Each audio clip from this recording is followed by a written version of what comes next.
এই যে বাচ্চারা। জি চাচা, আজকে আমার বড় ভাই বেঁচে থাকলে কত না ভালো হতো। তোমরা তো অনেক ছোট, তোমরা কিভাবে কাজ করবে আমিও ভেবেছি তোমাদের সাথে কাজ করব। না চাচা শুক্রিয়া, আমরা নিজেরাই খ্যাত করে নিতে পারবো, যখন বুঝবো না তখন আপনার কাছে জিজ্ঞেস করে নিব। আচ্ছা সমস্যা নাই, আমার তো বলার দায়িত্ব ছিল তাই বললাম। ঠিক আছে থাকো। আপু চাচা তো চলে যাচ্ছে, কিন্তু চাচা এই ধরনের কথা কেন বলে গেল? ভাইয়া আমি কিন্তু সব বুঝি, তাই আমি না করে দিয়েছি। আপু তুমি ঠিক বলেছো।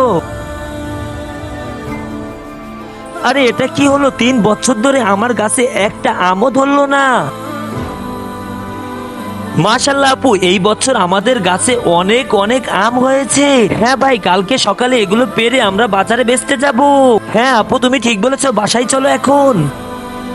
আরে এটা কি হলো, এদের বাগানে অনেক আম ধরেছে, এদের একটা কিছু করতে হবে।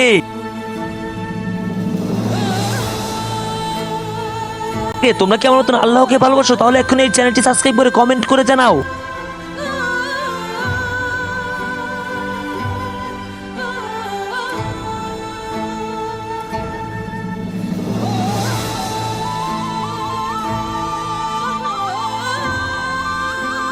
আপু আমাদের বাগানগুলো সব জ্বলে ছাই হয়ে যাচ্ছে। হ্যাঁ ভাই তুই ঠিক বলেছিস, আমরা তো সবকিছু হারিয়ে ফেলেছি। এখন আমাদের কি হবে? আপু তাড়াতাড়ি চলো, পুলিশের কাছে গিয়ে আমরা বিচার দিই। আচ্ছা বন্ধুরা, চাচা কি এখানে ভুল কাজ করলো না ঠিক কাজ করলো, তোমরাই কমেন্ট করে জানাও।